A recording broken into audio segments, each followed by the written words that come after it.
This one happened in high school. We had this teacher in high school whose kid went to our high school. His name was Mr. McNamara, and his son Jake McNamara went to our high school. He was a sophomore when I was a senior, so he was 2 years behind me. And Mr. McNamara was an asshole. And one weekend, he and his wife decided to leave town, which you should never do if you're an asshole. And Jake McNamara decided to throw a party at the teacher's house. Hooray! And everyone around town heard about it, and we all got up individually and thought, okay, let's go over there and destroy the place. I walked into this party, everyone I had ever met was there, and everyone was drinking like it was the end of the world. People were drinking like it was the Civil War and a doctor was coming to saw our legs off. It was totally unsupervised. We were like dogs without horses. We were running wild. I walked down to the basement. They had a pool table in the basement. One dude took a running start and threw his body onto the pool table and broke it in half. Another kid found out which room was Mr. McNamara's and went upstairs and took a shit on his computer. So the party was going great.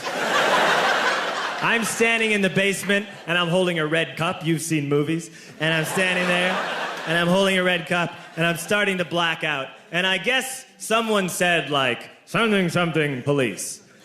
And in a brilliant moment of word association, I yelled, fuck the police!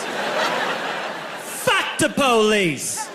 And everyone else joined in. 100 drunk white children yelling, fuck the police. With the confidence of guys who have like already been to jail and aren't afraid of it anymore. You know, that like, I serve my nickel, you come and take me confidence. But white children.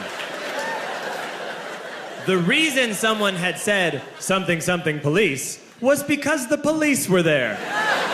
So a Chicago police officer walked down the stairs and got to the bottom in the basement and looked out over a sea of drunk toddlers yelling, fuck the police, in his face.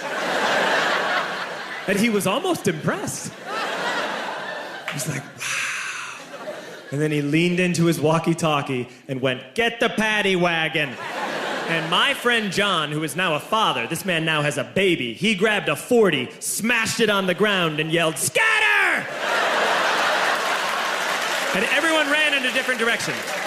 We all ran in different directions. It was like that scene in Ratatouille when the humans come in the kitchen and all the rats go in different ways. We all ran in different directions. I ran into the laundry room and I jumped up on the washing machine and I crawled out through a window into the backyard, and now I'm running through the backyard and there was this big chain link fence and I thought, I've never climbed a fence that high before. And then I woke up at home.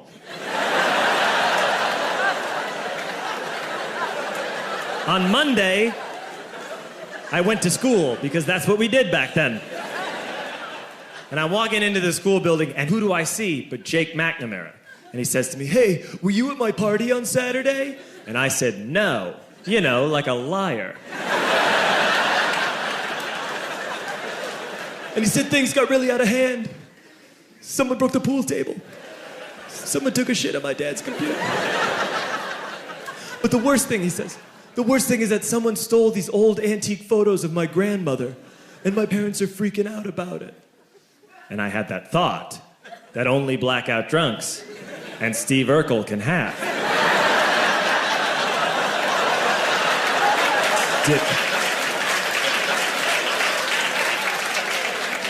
Did I do that? I figured, no, I wouldn't have done that. But I was never sure until 2 years later. Relax. I'm playing video games with this kid named Alex that we also went to high school with. 2 years later, we've graduated by now. We're playing video games for a couple hours. And then Alex says to me, hey, come here, I want to show you something. And he takes me into his bedroom, and then he takes me into a side room off of his bedroom. Never a good thing to have. And he shows me a tiny room that is covered wall to wall in stolen antique photos from different people's parties over the years.